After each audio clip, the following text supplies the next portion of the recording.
கர்த்தருடைய பரிசுத்த நாமத்துக்கே மகிமை உண்டாவதாக. இன்றைக்கி கூட ஆதியாகமம் 18வது அதிகாரத்தை தான் நான் உங்கள் கூட பகிர்ந்துக்க போகிறேன். இந்த அதிகாரத்தில் என்னெல்லாம் பார்க்க போகிறோன்னா, ஏசப்பா வந்து ஆபிரகாமுக்கு தரிசனமாகறாங்க. தரிசனமாகி ஆபிரகாம் அவங்கள வந்து எப்படி வந்து கவனிக்கிறாங்க, அவருடைய விருந்தோம்பல் எப்படிப்பட்டதாக இருக்குது. அடுத்ததாக வந்து ஏசப்பா வந்து என்ன பண்ணுறாங்கன்னா, சாராளை குறித்து என்ன சொல்கிறாங்க.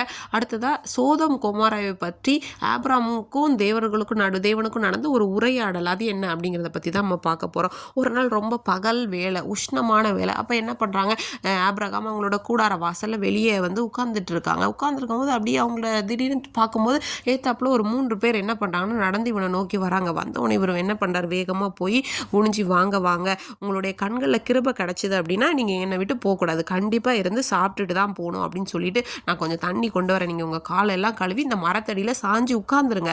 நான் என்ன பண்ணுறேன்னா உங்களுக்கு தேவையான அப்பம் அப்புறம் என்னென்ன வேணுமோ நான் எல்லாம் எடுத்துகிட்டு வரேன் அப்படின்னு சொல்கிறாங்க. உடனே அவங்களும் சரி ஓகே நீ சொன்ன மாதிரியே செய்ய அப்படின்னு சொல்கிறாங்க. உடனே ஆபிரகாம் வேகமாக ஓடி போய் சாராள் கிட்ட சொல்கிறாங்க, சாராள் நீ என்ன பண்ணுற, 3 படி மெல்லிய மாவு எடுத்து நீ அப்பம் சுற்று.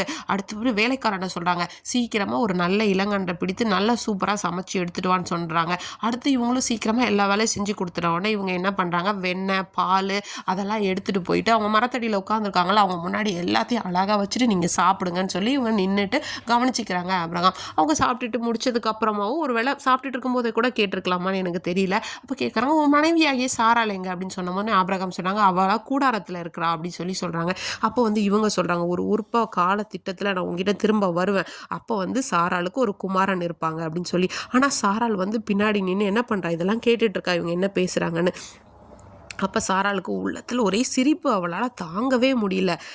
நானும் என்னோட கணவருக்கும் என்னாச்சு, ரொம்ப வயசாயிடுச்சு, எனக்கு ஸ்திரீகளுக்குள்ள அந்த மாதவிடாய் கூட எல்லாமே நின்று போச்சு, இதுக்கப்புறம் எனக்கு எங்கே குழந்தை இருக்க போகுது அப்படின்னு சொல்லி அவங்க சிரிக்கிறாங்க. சிரித்த உடனே என்ன ஆகுதுன்னா, ஏசப்பா கேட்குறாங்க ஆபிரகாம் பார்த்து, ஏசப்பாவால் தேவனால் ஆகாத காரியம் ஒன்று இருக்கா, சாராள் ஏன் சிரிக்கிறான்னு சொல்லி கேட்கும்போது உடனே அவங்களுக்கு வந்து சாராளுக்கு ஒரு பயம் வந்துருச்சு.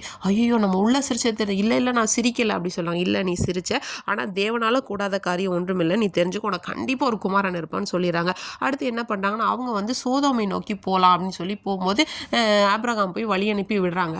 அந்த டைமில் ஏசப்பா ஒன்று நினைக்கிறாங்க, நம்ம ஆபிரகாமை ஒரு பெரிய ஜாதியாக்க போகிறோம், அவனை ஜாதிகளுக்கு தகப்பனாக்க போகிறோம், அப்போ நான் செய்கிறத அவனுக்கு நான் என்ன பண்ண போகிறேன், மறைக்க போகிறதில்ல அப்படின்னு சொல்லிட்டு, ஏன்னா இந்த என்னோட நீதி நியாயம் எல்லாத்தையுமே அவனுக்கு என்னோட வழி எல்லாத்தையும் காத்து நடக்கிறதுக்கு அவனுடைய சந்ததிக்கு இந்த ஆபிரகாம் வந்து கட்டளையிடுவான் அப்படிங்கிறத நான் அறிந்திருக்கிறேன்னு சொல்லிட்டு ஏசப்பா என்ன பண்ணாங்கன்னா, இந்த சோதோம் கொமோரான்னு சொல்லி நம்ம ஒரு ஊரை பார்த்துருந்தோம் இல்லையா, அதாவது லோத்து வந்து என்னது நல்லா இருக்குது, தேவனுடைய தோட்டம் போல இருந்த இடம்னு சொல்லி நம்ம பார்த்தல, அந்த இடத்துக்கு நம்ம போய் தங்கியிருக்கலாம்னு சொல்லி இப்போ லோத்து அங்கே தான் இருக்காரு இல்லையா. அந்த இடத்துல ரொம்ப பாவம் அதிகமானதுனால அந்த கூக்குரல் ரொம்ப ஏசப்பாவை என்ன பண்ணியிருக்குன்னா தொல்லை பண்ணியிருக்கா. அவர் நான் போய் அது உண்மையா இல்லையான்னு நானே போய் பார்க்குறேன்னு சொல்கிறாங்க. அப்போ என்ன ஆகுது அப்படின்னு சொல்லி பார்த்தோன்னா, ஆபிரகாம் வந்து கிட்ட போய் கேட்குறாங்க, துன்மார்க்கரோட சேர்த்து நீதிமானையும் அழிச்சிருவீங்களா ஏசப்பா அப்படின்னு கேட்குறாங்க.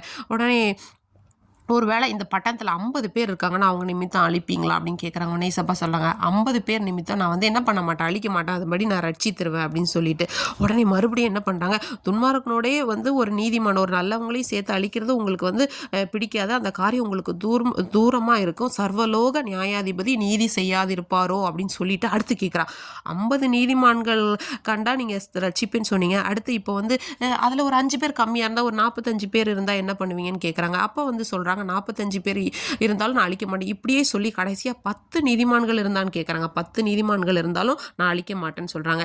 இன்றைக்கி கூட நம்ம ஏசப்பா வந்து இயற்கைக்கு அப்பாற்பட்ட காரியங்களை நம்முடைய வாழ்க்கையில் செய்ய வல்லவராக இருக்கிறேன் என்பதை விசுவாசிப்போமாக.